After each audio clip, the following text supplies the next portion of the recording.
Hello and welcome to 10 Digital Marketing Trends to Track in 2019. This is a 1-hour webinar with Randy Lavick.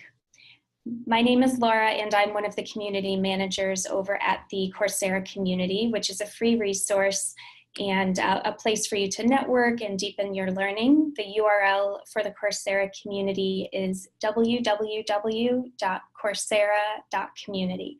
Professor Randy Lavick is an expert in digital marketing and how to use consumer and business big data to define, target, and develop high-value markets. He's an instructor at Northwestern University, and he helped Northwestern to develop the Coursera online specializations in social media marketing and content strategy for professionals. These are some of the largest online programs on marketing and content in the world. He's also founder and CEO of consulting company Marketing Synergy. Welcome, Professor Lavick. Thank you so much, Laura. Hello, everybody. Well, first I want to thank Coursera. This is my third of 3 webinars we've done on different topics related to digital marketing and social media. We're huge advocates at Northwestern of lifetime learning. And I really like the way Coursera does it, in that it doesn't matter if you don't have the financial resources, you can get the education. And I also love the idea of this community and for it to come up. So we're wishing it, want it to be very successful. A couple things about me. I am an instructor at Northwestern, and I also have my own company called Marketing Synergy, which is msinetwork.com. The other thing is that I'm also the head of the Omnichannel initiative at Northwestern, and it's a relationship with IBM where we use the tools of IBM to offer exceptional experiences to our students. And if you took the social media marketing course, you see that IBM not only supplied to us great speakers on areas like security and how to do social marketing well, they also allowed us to use a lot of their resources to help the education of the Coursera program as well. And so you're going to see in there references to IBM, but they're not sales things. They're actually things to help educate, because like Coursera and Northwestern, IBM is dedicated to lifetime learning and to help people keep abreast of everything that's changing. One other thing that I wanted to emphasize is I do have a YouTube channel, and you can go out there and subscribe to it, and everything that I'll be talking about is out on the channel. In fact, I reference it several times in the presentation. Again, these aren't things to sell you, but I'm a big believer in lifetime learning and putting everything online. So everything I teach in my classes, from how do you build a budget and justify it, to how do you build an entire digital marketing campaign, are actually series of online short videos to take you through the process. So those are available to you for free, and you might want to use them. So we're going to talk about 10 digital marketing trends for 2019. As I go through this, there's no prioritization. In other words, 1 is not more important than 9. These are just 10 things that we're watching at Northwestern, and we're also areas where you need to kind of follow the right things, because it's going to begin to impact business in the future. So as I go through it, there's a lot of citations. Again, that's why we gave you the Word doc, so you don't have to try to scribble these down as I go through them. Webinar 1 that I did was on technology and how it's changing social media. But keep in mind that today we have information flying everywhere. Things are going really fast. And the key is to find good sources of information, which I hope I gave you as we go through this. You're going to see things from Gartner and Forrester and McKinsey, as well as Northwestern and other sources, and IBM that are great resources for you to use. The second thing we touched on in webinar 2 was people are consuming content differently. I think it's important to look at the first one. 98% of consumers trust recommendations from other people. More and more that's becoming important, and I will reference that as one of the 10 trends. So the first trend I want to talk to you about is chatbots are here. When about 3 or 4 years ago, we looked at chatbots as a part of the engineering school, and we actually got some experience in it and how to put them together. But they're becoming more and more popular because they have great economic impact. They take some of the load off your telecenter and your customer service function by using automation to do it. So chatbots are really changing the way it works. This is a recent research by Gartner, said in a few years, 98% of businesses will compete on customer experience. And in 5 years, 85% of those will not be with a human being, but will be with a chatbot. And so one of the things that we need to do is to look at how this is going to impact businesses. So, we're gradually moving into the DIY customer service concept. In other words, I can go out and talk to a chatbot and get the answers to almost all my questions. So basically, if you have a process where you're answering and taking people on a mini journey, to answer questions that they have, that's where chatbots fit in. About 38% of businesses have introduced AI and chatbots, and it's going to continue to grow in 2020. So chatbots are just a tool you would want to use. Basically what it does is it takes the messaging, so from a smartphone, connects it to natural language processing, and from the social media marketing specialization, that's Seth Redmore and Lexalytics, he's an expert at that. Combine that with AI and you have the chatbot. And so the key is people are using chatbots to handle problems and complaints and give good customer service and to do it. So if there's a process that you have, you can train a chatbot to do that so they can listen to a conversation on the phone or online to make it work. And so basically, I'm sorry. And so basically I've given you a link to the IBM cloud to learn about chatbots, and I'll give you some other resources later on.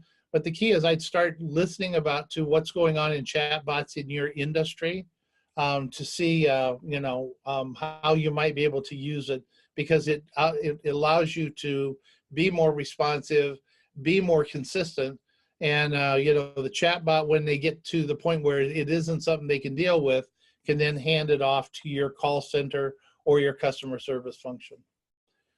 Trend 2 is cybersecurity and privacy. If you've looked at what's been going on or watch what's going on with Facebook, and the challenges that they're having, you're seeing more and more indication that privacy is getting to be important, as well as the people relying on you to keep their data secure. And so the number of data breaches is increasing as time goes on. And so one of the big trends that we're watching, and we talk about this a lot at Northwestern, is the fact that the European Union, the EU, has put in general data protection regulations. And basically it's about, protecting my data and helping me as a consumer to not be overwhelmed with advertising, to put some accountability and links into it to make it work. And so it's a lot about accountability and accuracy. One of the things people don't realize, and so the EU scoop is a good thing to get up to date on it. The key is that not only is the GDPR coming, but it's becoming the gold standard worldwide. And one of the things about this data privacy is that it puts a lot of onus on your business to protect the data and to use it wisely. And so basically there have been major lawsuits filed through the EU on this whole area. So the privacy policy versus user control. Users want to be able to approve every ad that's presented to them. That's the nature of the discussion. And the key is there's a major lawsuit with Google and Facebook brought through the EU, through France, and there's also been smaller ones. And what it really comes down to is who owns that data and how are we going to use it well. There's also data breaches in the GDPR. They say any person who's suffered a material or non-material damage as a result of infringement of the regulation shall have the right to receive compensation. And so the key is all the data that you have for your customers and prospects that are on your data system, you want to protect that, but you also, if you're going to use it, you need to understand how this all works. And it's not a $650 data breach, it's a $650 million data breach lawsuit. currently underway with the British Airways. Also data usage. Google was hit with a $570 million data usage lawsuit. And the regulators have said Google didn't explain how or why it's collecting people's data. So think about it in terms of privacy, control, and your need to avoid the data breaches as a key part of it. I've got a couple of really good resources for you. One is the IBM site on data security. They give you how to do an action plan and what you might want to do to begin to address security issues. The nice part about these IBM sites is they aren't selling you just their product. They're giving you case studies and recommendations for how to do it, how to protect yourself. Another one that's really big is the concept of digital ledger or the blockchain. And with the blockchain, what it does is it actually tracks through documents that are moving through the cyber world. And the nice part about it is blockchaining has the ability to begin to control things. So like yesterday in my class, I had Steve Dodd, who is with Board Reader and Social Gist, which we have him in the social media marketing specialization. And he's talking about how he's working worldwide with companies to put in blockchaining as another security measure. So blockchain's just another tool in your repertoire. And this is a really good book that IBM put out on how to use blockchaining and when to use it. Trend 3, customer reviews are becoming more and more important. As you saw in a few slides earlier, consumers make decisions based on reviews of people who have used your products and services. And so you need to think about how do you want to integrate that into your system. Here's an interesting study. 72% of consumers trust online reviews. 68% go to social networking sites to read reviews. 90% of consumers say positive online reviews influences their buying decision. And so the key is you need to see how you can integrate some sort of a review process into your business. And so we spend time discussing this a lot in my courses. One of the things that we have is the Spiegel Research Center, which is a part of the Medill School, which is a part of Northwestern. And they do very interesting research on a lot of different topics. One of them that they did was with respect to reviews and the impact of reviews. And they've actually done several studies on this. And there's a couple things to keep in mind. I like number 2 here on the list. First off, people focus on the first 5 reviews. The second thing is, you don't want to have all 5-star reviews. You need to have some negative ones. If they're extremely negative, you need to follow up with them and take care of whatever the problem is. But the key is they want to see reviews that have some ranging. And so they have 5 recommendations. I've given you the link to the study. But the key is that today reviews and recommendations are driving business. And the other thing that's important to know is that for a lot of them, for example, I have a WordPress site. You can get free software just to add into your site that will allow you to do ratings and reviews. You can also purchase it, and there's also out of your website sources where you can they'll maintain it for you. But the key is you need to get people satisfied with what you're doing with good help support. And then once they've had some experiences with your product or service, ask them for a review. And the more that you have, the better. And it gives people a good flavor. If you go out to every Coursera program, they show you what the ratings are. It's that important to the consumer journey. Trend 4 is that the consumer journey is being redefined. And so this is the new consumer journey from McKinsey. And the thing I like about this is what they're saying is that when people are triggered to action, by a trigger event that happens in their lives or a passion that they want to pursue, they open themselves up to an initial set of brands. And that says 2 things to me. First off, it means you've got to be out there in the social world engaging so that when they're ready to buy, they will engage with you. They then go through and they add or subtract brands that they want to consider. And ultimately in step 3, they make a decision and purchase it. Now, after that, they will go through a shortened process, but they'll still look for new things. But if they've had a good experience, that's where you want to ask them for ratings. They'll then, start the journey over when the time is appropriate for them. And so the key is you got to be there and be a part, and then be a part of the active consideration set. And really, if you're helping people to accomplish what they want to do, it pays big benefits as you go forward. The other thing, this is a study from HubSpot, and what they're saying is that not only is the journey changing, but basically what we look for is changing as well. I like this in the idea that as we're moving through the decision stages of awareness, consideration, which links over to the McKinsey, as well as decision phase, we look for different sorts of information and different media to make our decisions. And notice when you're in consideration, well, in awareness, you're doing ebooks. You get some ebooks here from IBM, and you're looking for content from experts. Then as you move into the second stage, you're looking at webcasts and podcasts and videos. Then when you get to the decision stage, it's more hardcore, and you're looking for tools that will help you sort through the vendor options or the product comparison options to really figure out how it works. And you're looking for case studies and things like that to really make sure that you're making the right decision.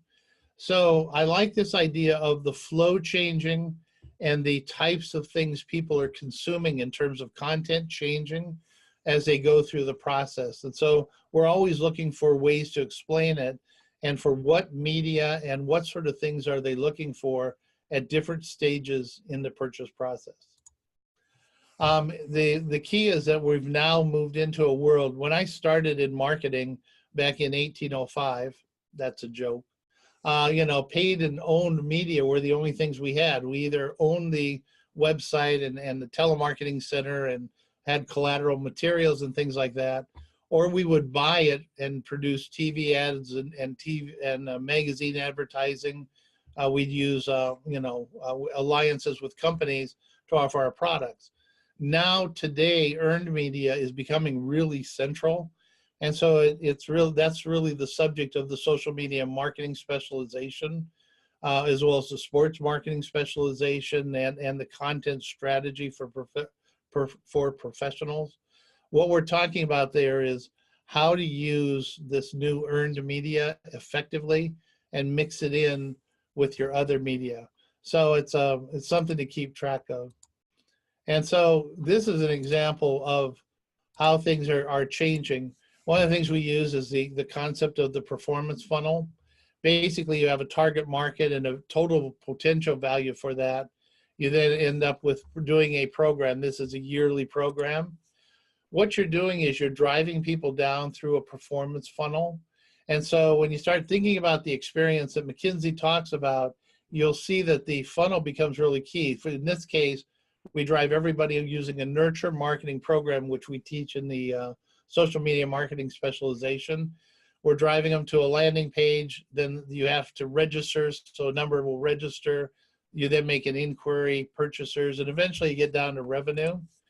And so the key is that this model has to produce money, but also that you have to have good KPIs, key performance indicators, to make it work. And so as we're looking at the consumer journey, it's changing, but the components are still there for using and building funnels to analyze what's going on. And so I have a video out on my site where you can actually learn how to do a performance funnel and build KPIs, key performance indicators that outline the flow.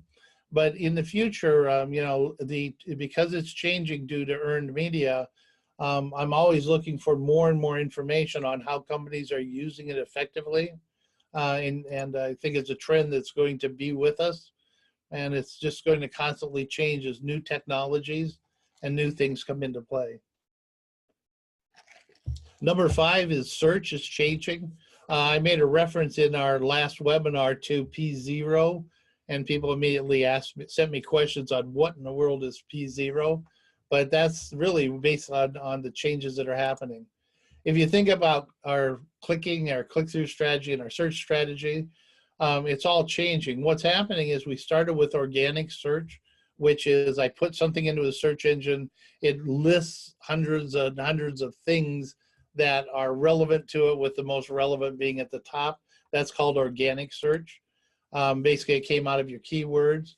Then we put in pay-per-click, and pay-per-click meant that as a company, we could pay for a click on a given search term, and for everybody that clicks through, and it became a staple. It still is a staple of a lot of companies.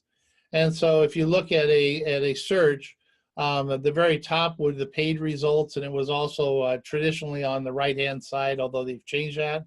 And then we had the organic results underneath it. So your marketing program was basically a combination of organic and paid search. But things are changing as we move to smartphones and as we become more comfortable with audio responses to questions that we're asking. And so the next one is position zero. And it was really brought about by the fact that we have, we use our smartphones a lot. And so the idea of position zero is, if you're at the top, if you become a position zero company, what it allows you to do is when people ask for an audible search, they ask Siri, you know, what's the best sushi restaurant that's near me? The capabilities are now that Siri and other ones can bring back an audio answer as opposed to having the traditional search and screen. So as we move from computers to tablets to smartphones as our preferred way of getting information, position zero is very important. And so this is what position zero looks like. I actually went in and just typed into Google search, what is position zero on Google? As you see, the first thing it comes back with is an answer at the top. And this is what is called a code snippet. And it also then gives you what people also ask. This is created by the Google search systems going out and reading different sorts of questions and pulling together the best answer for it. And that becomes a featured one. It's your feedback, and it's actually, you know, where people are going. So the one at the top that defined position zero is in a position zero position, if you will. And then the snippet under there of how people ask, that's where you want your company to be, either at the very top or in the mix. And so the way to do it is to understand, you know, what you could do. There are a lot of companies are restructuring bits of their site in the form of questions and answers, because that's what it's looking for. It's looking for a Q&A sort of an answer that it can bring into the system. And so what you want to do is find great keywords. I've given you an article at the bottom, but they talk about KW Finder, Google Trends, which are tools that we talk about in the social media marketing specialization. And then you want to increase your potential for selection by repeating the question in the snippet. So you're actually changing your website a bit into a Q&A format. You want to answer the question as clearly as you can. And what it's going to do is, if you've done it very cleanly, you may move into position zero. On the right-hand side, I've given you a short video that you can watch that talks about how to do position zero positioning and what is it, to give you more details on it. But the key is that as we move with the idea of looking at search and going down pages and pages of possible answers to your query, it's kind of going by the wayside. This is a future trend that's going to be happening, but it's not in the long distance future. It's going to be happening in short term. So begin to think about, how do you transition over to a world that's predominated by smartphones and audio as opposed to reading text? And I think the position zero is a good way to get started kind of thinking about that.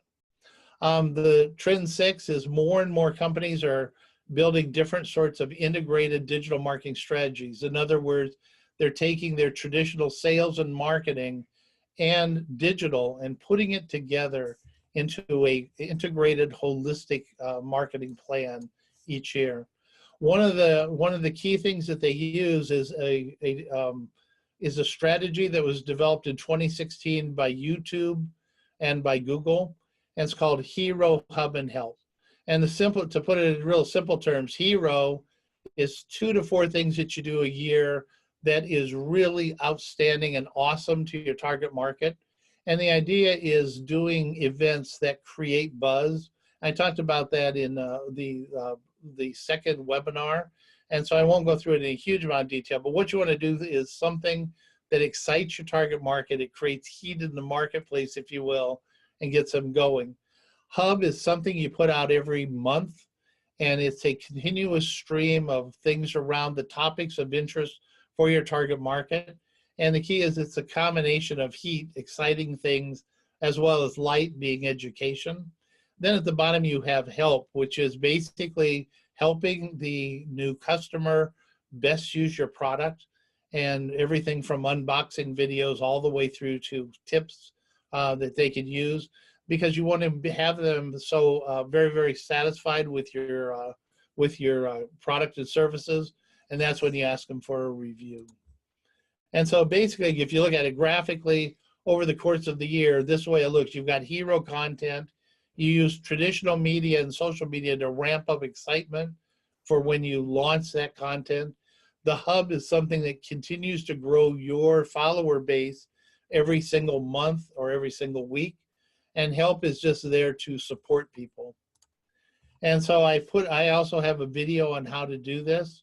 But the key behind it is you need to think about how you put together things that excite the marketplace, content that is going out around topics of interest to them, and then you have help to get the customer satisfaction up to make it work. So there are a lot more ad agencies that are now talking hero, hub, and help, and it's becoming, because it's a very good holistic strategy, it's something you ought to follow and track. There's a lot of good YouTube videos on it, as well as good case examples of hero, hub, and help.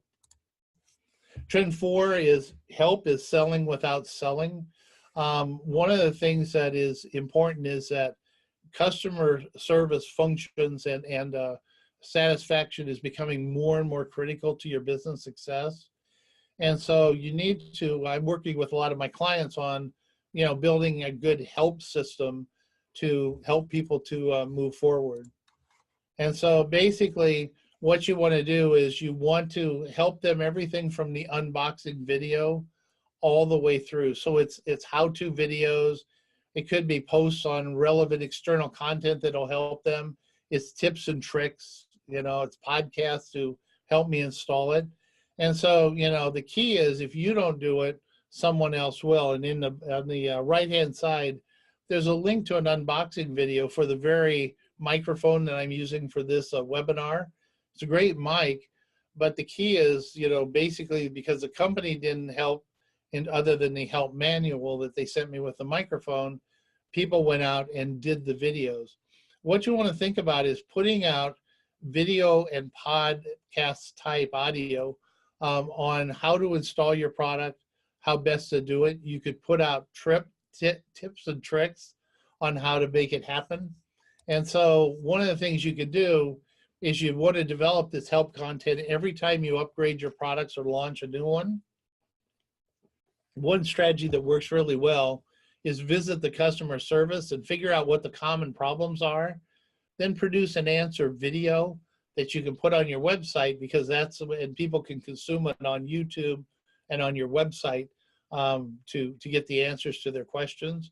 Then you can also take that and publish it out through email and through social sites to let people know you've got these tips.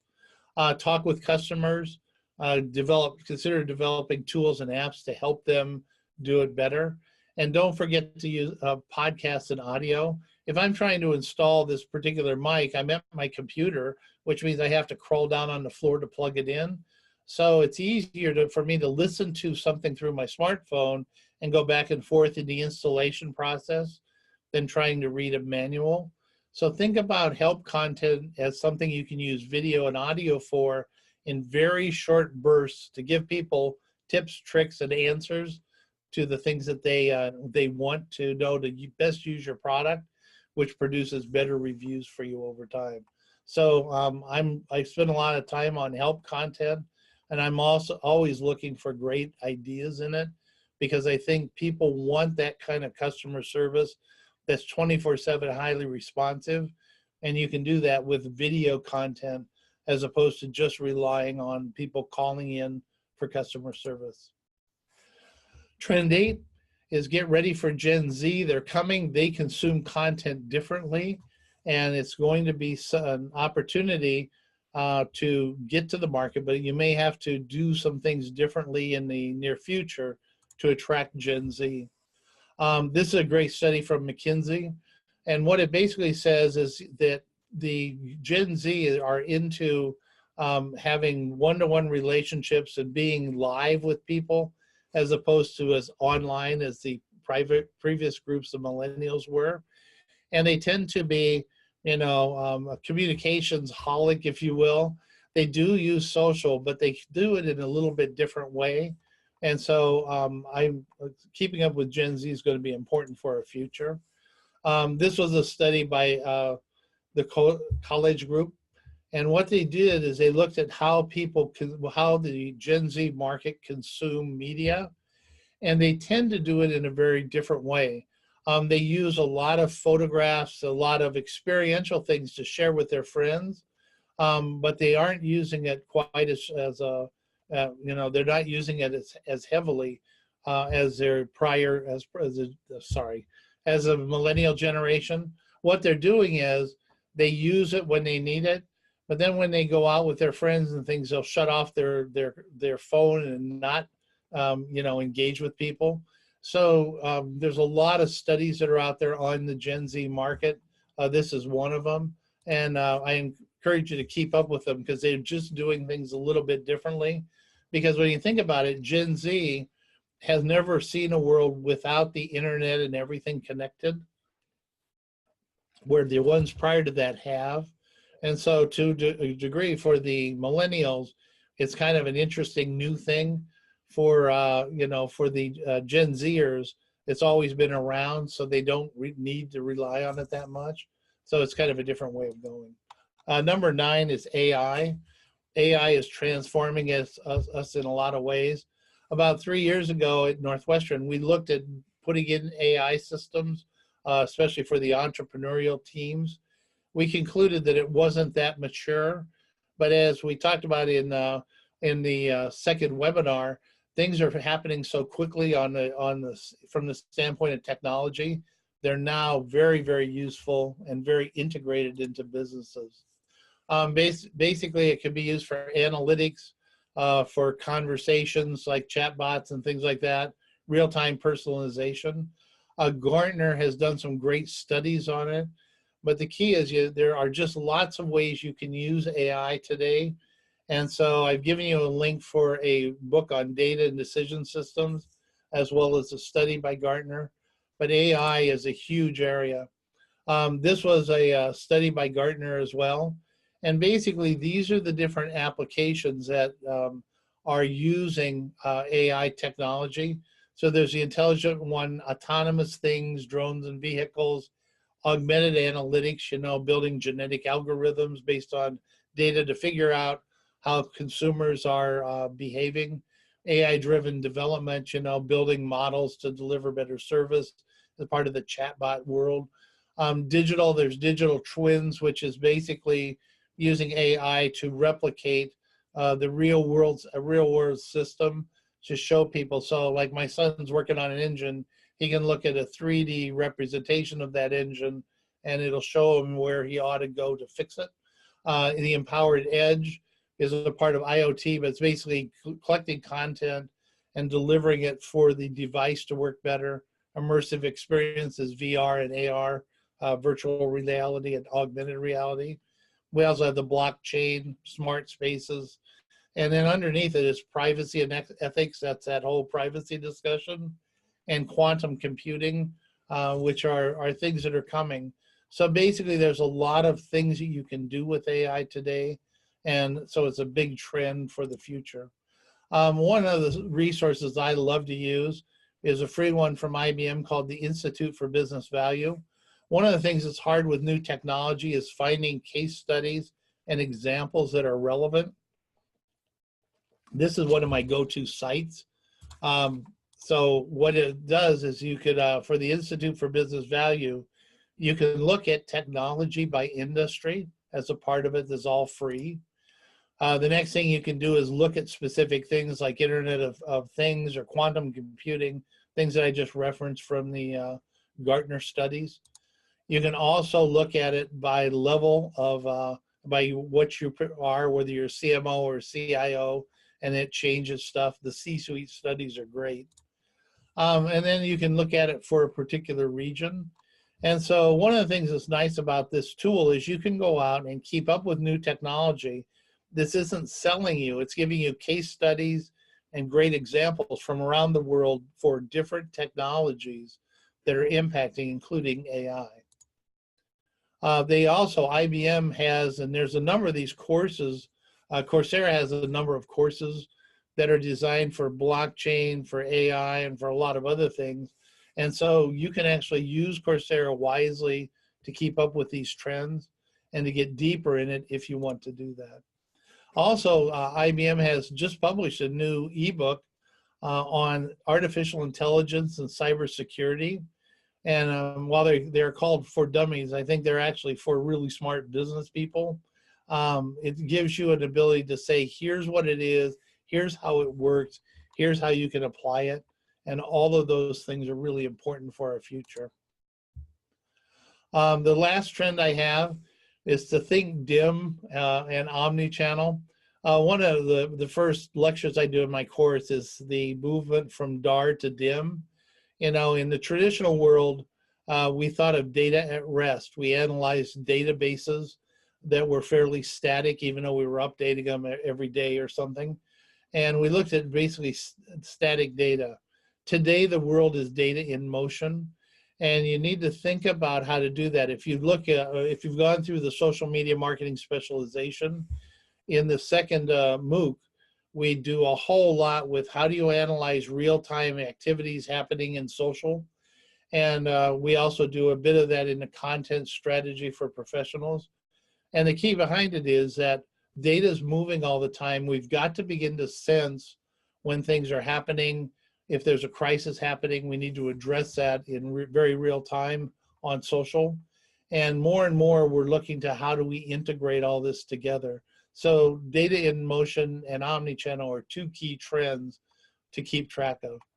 And so, you know, the idea is we create content and we can market it in our new model for digital, which was the subject of the first MOOC or the first webinar. We also have curated content that we get from influencers and experts that we then amplify for them. And then we put it into a library and we can remarket it. The key is that people are always looking for information. So we need to be a part of the flow with our digital strategy. And we also need to understand where they're coming from. And so this is a model that I use for omnichannel. But the key is people are going to integrate or engage with your company through social, through video, through their mobile app, webs, so your website, to private virtual communities. It might be through IoT and wearables and retail. And today we want to put that into platforms that link it all together at the consumer level.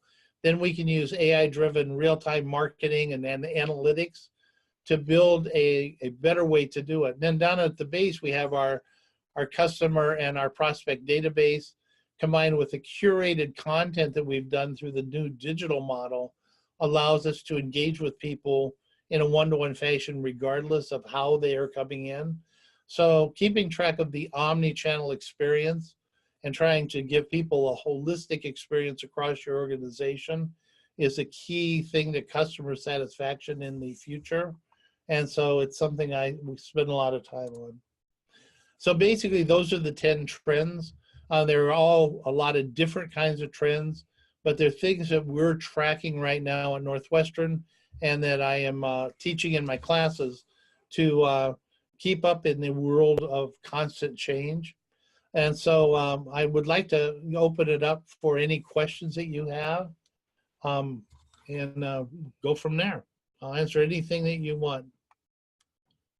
Thank you. I did collect some questions throughout your webinar. So maybe I'll start with the most recent one because it's about AI. Holly has asked if you could speak about the potential for how AI may affect SEO. I'm not an expert on that. But the key is that I think that for search engine optimization, we need to look at, you know, do you have the right keywords, and are you using the right things? I think that search engine optimization is going to be really interesting when you take it back to the position zero discussion as to how that all fits together. I think it's all in play, but there are a number of companies like HubSpot that are experts in SEO. And I think I would certainly want to track that in the future, but I don't have a specific answer for it now. Okay, so another question here is, can you explain more about the algorithms that read behaviors of users and suggest various products to them without them asking for those products? For example, Facebook marketing. Okay. Yeah, I mean, and if you think about it, Facebook has not only information on what you're looking for and the cruise patterns you've historically done and things you're looking at, but they're also looking at your interests and your backgrounds, your friends' interests and backgrounds, and they're pulling everything together along with demographics to make a prediction as to what you might want to purchase. And so at Facebook marketing and Google, they're all taking all of your activities into account, and the AI is going through and saying, how does this match up to products and services?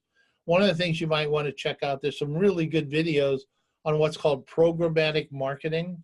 And that's really the essence of it. It's building a platform, an AI or an analytics platform that take into account everything you've been doing, and then they match it up to a product or service offer that they're doing. And so in our social media marketing specialization, we look at We Feel Fine, which is a early system, but it illustrates how people can pull things together to make predictions. And, you know, it's a very, very sophisticated world now, and that's really at the cutting edge. There are some good videos, again, on AI and genetic algorithms that you can get through YouTube to get more educated into it. But if you think about it, they know not only who you are and the essence of your community, but they also know, and the essence of you and your household, I'm sorry, but they also know what you're doing in real time and what you've done in the recent past. Pulling that all together is a rich soup that they can use to then figure out what are the best products to offer you. Okay, and there are a couple questions about reviews. Mm-hmm. So how can we trust consumer reviews when some companies are paying consumers to write good reviews? What I would want to do is start off, you know, I don't think you should pay, first off, but companies do. I don't think that's a big part of it. I think the bigger part of it is, are you asking for any reviews at all? If you're not, you should. And the key becomes to let them be able to put in some comments about it. You could also ask better customers to write reviews. So you got ratings and recommendations and reviews. The key is that you need to have a blend of those, but the 4-5-star ratings are really nice. And then the key is, I would just let the consumers write their own reviews of your products. I don't think you need to pay people to do it, but the key is, if you're out there and you have some ratings and reviews, people will look at it, and that'll help you know, you to get the best possible leads as you move forward. Okay, and another question is related to trend 3. How can we deal with sentiment analysis on product reviews? One of the people that talks in our social media marketing MOOC is Seth Redmore of Luxalytics. They are at the cutting edge of sentiment analysis. And one of the tools that you receive in the social media marketing specialization is a link to the Luxalytics system. And what it does is what you can do is you can take comments being made, and you can run them through these sentiment analysis engines to understand what the groupings are, what are they talking about, and how many people are talking about different topic areas, and also what is their sentiment on each one of them. I recently completed a analysis for Argonne Labs where we asked them where we asked the scientists open-ended questions. We took each question set, ran it through Lexalytics to figure out the sentiment for every topic being discussed within each one of the comments areas on the survey. And then we use that to figure out what is it that they're satisfied with, what is it they're dissatisfied with, and focus the resources to address the dissatisfied levels and areas. And so I like the idea of sentiment analysis being a part of it. Lexalytics has some nice systems and ways to do that. Okay, a couple more questions here. What has the acceptance level been for chatbots? The interesting part is, from the studies I've read and some of the research done at Northwestern, a lot of people don't even know that they are being talked by a chatbot. But the key is if you have a good structure as to you know, how you would answer questions, you take them on the right journey, it's been very well accepted. Where chatbots become a problem is if you get caught into a loop and you can't get out of them, or you know, they really aren't addressing your question. So I think you have to think through and be really cautious and really thoughtful in building the information that you put in the process you're taking them through. But if you do that, people tend to like it. I think that we're seeing the trend that by next year or the year after, a lot of your engagement will be with chatbots, but you may not even notice it.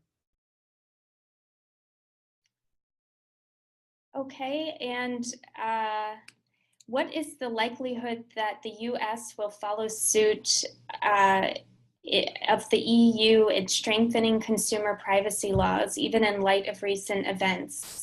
And how will that impact how we can market to them? We've spent a lot of time looking into this.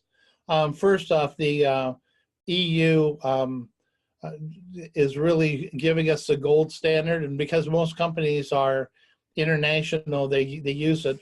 I gave a talk last week to a group of engineers who are worldwide. We actually had people, you know, where all I saw was their tablets with their face, but the number of them were from France and the EU, and they talked about how it's difficult, but it's going to come over in some form. I think the breaches and problems you're seeing at Facebook are going to drive us towards that.